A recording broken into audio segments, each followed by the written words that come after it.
वृंदा blogs में एक बार फिर आप सभी का स्वागत है। उम्मीद करती हूँ आप लोग सभी का दिवाली बहुत ही अच्छा गया होगा। तो वंस अगेन एक बार फिर हैप्पी दिवाली और आप लोग स्वस्थ रहें, खुश रहें, मस्त रहें। दोस्तों, आज जो चर्चा करेंगे मशहूर इंडियन एक्ट्रेस, पाकिस्तानी एक्ट्रेस कह सकते हैं, जिनका नाम है मीना शौरी और वो 1940 के दशक की हैं। तो आज उनके बारे में जानेंगे, तो वीडियो में अंत तक बने रहिएगा। दोस्तों, बहुत ही फेमस और बहुत ही खूबसूरत हीरोइन थी अपने टाइम की। 5 शादियों के बावजूद अकेली रही मीना शौरी पाकिस्तान में बसने के लिए इंडियन पति को छोड़ा और चंदे की रकम से हुआ था इनका अंतिम संस्कार। दोस्तों, 74 साल पुरानी ये बातें हैं जब फेमस एक्ट्रेस मीना शौरी पर मीना को लारा लप्पा गर्ल के नाम से भी जाना जाता है। 50 के दशक का ये गाना इन्हीं पर फिल्माया गया था। बॉलीवुड में मीना शौरी की कहानी हमेशा अनसुनी ही रही, क्योंकि ये भारत छोड़कर पाकिस्तान चली गई थी रहने। जन्मी भी वही थी, पाकिस्तान के हिस्से वाले पंजाब में, लेकिन देश तब बटा नहीं था। इनका असली नाम खुर्शीद बेगम था, जो लाहौर में पली बढ़ी। भारी गरीबी और मुफलिसी के दिन गुजरे। बड़ी बहन की शादी मुंबई के एक अच्छे घर में हुई, तो बहन के साथ ये भी लाहौर से मुंबई आ गईं। खूबसूरत तो बेहद की थी।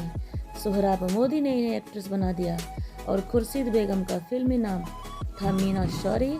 मीना शौरी ने 5 शादियां की, लेकिन कोई भी ज़्यादा टिकी नहीं।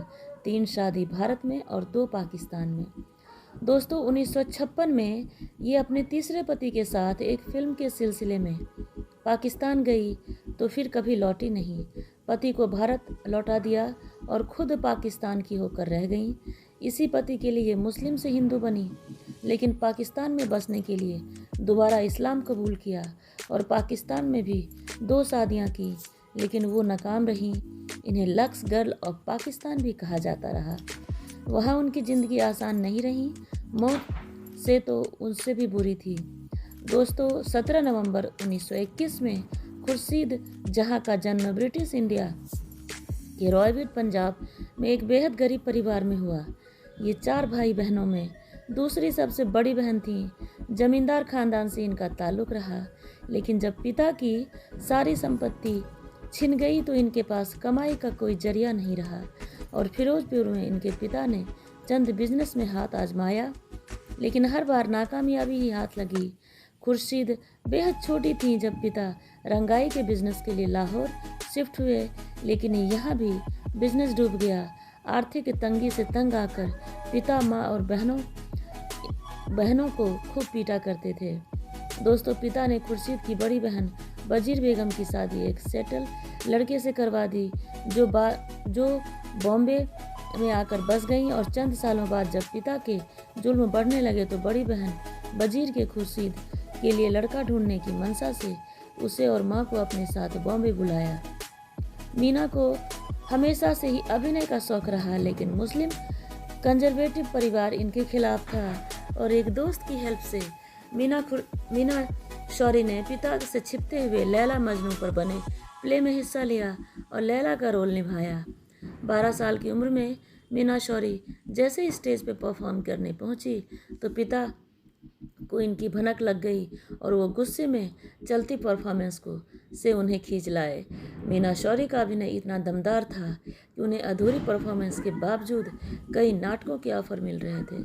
घर में एक समय ऐसी तंगी आई कि पिता ने मीना शौरी को कलकत्ता के एक प्ले की इजाज़त दे दी, क्योंकि उन्हें 350 रुपये फीस मिलने वाली थी। इजाज़त तो मिल गई, लेकिन पिता ने इसी समय इनकी शादी करवाने उन्हें लाहौर ले जाने का फैसला किया और मीना शौरी ने इस बार पिता के सामने घुटने नहीं टेके। झगड़ा हुआ और मीना शौरी बहन के साथ बॉम्बे में ही रुक गई।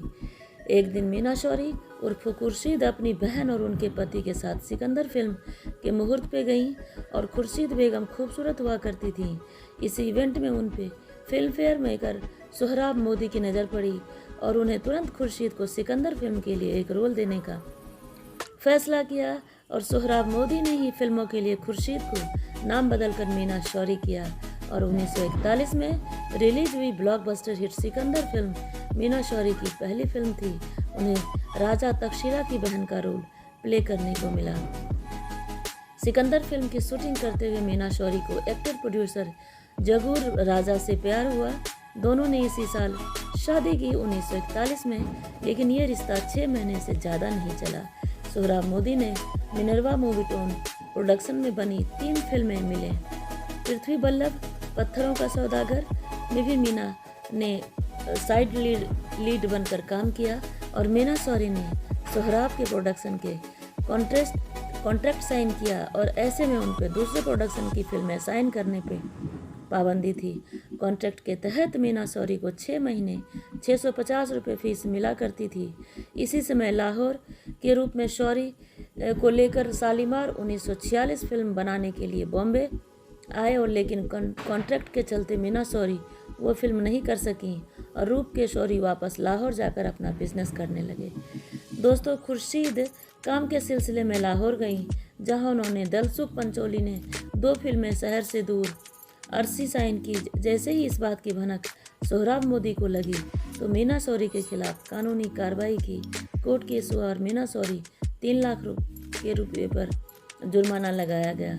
दरअसल उस ज़माने में हर कॉन्ट्रैक्ट का 1 साल होता था, लेकिन मीना के अनपढ़ होने के फ़ायदा उठाते हुए सोहराब मोदी उन्हें 3 साल का कॉन्ट्रैक्ट बनवाया था।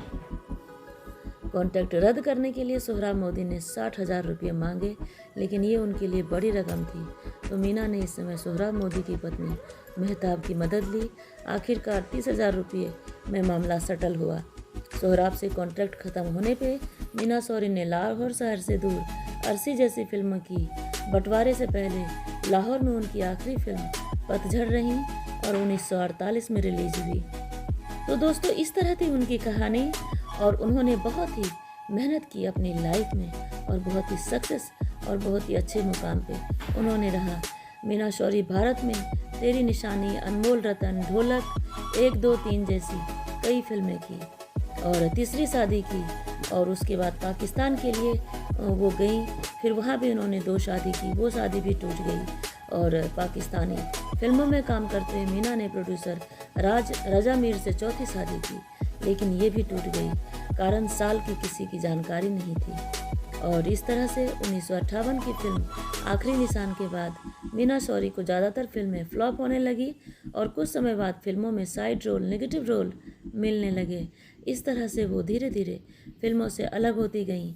1960 में एक प्रेस नोट के जरिए अनाउंसमेंट की गई कि मीना शौरी भारत आई हैं। उन्हें पंजाबी फिल्म जट्टी पंजाब दी में साइन भी किया, लेकिन अफसोस ये फिल्म ही नहीं बनी और इस तरह से वो धीरे से गुपचुप तरीके से अपनी लाइफ को गुजारने लगी। और इस तरह 3 सितंबर 1989 को अकेलेपन में मीना शौरी ने दम तोड़ दिया। ना कोई उनका अंतिम संस्कार करने वाला था, ना इसकी जिम्मेवारी लेने वाला। आखिरकार चंद पड़ोसियों ने चंदा इकट्ठा करके इनका अंतिम संस्कार किया। तो दोस्तों, वो जहाँ भी हैं उन्हें जन्नत नसीब हो और भगवान उनकी आत्मा को शांति रखे। आप सभी को ये multinational, multi talented, legendary actress की कहानी पसंद आए तो ज़्यादा से ज़्यादा शेयर, लाइक, सब्सक्राइब और कमेंट तीनों करें। Thank you so much.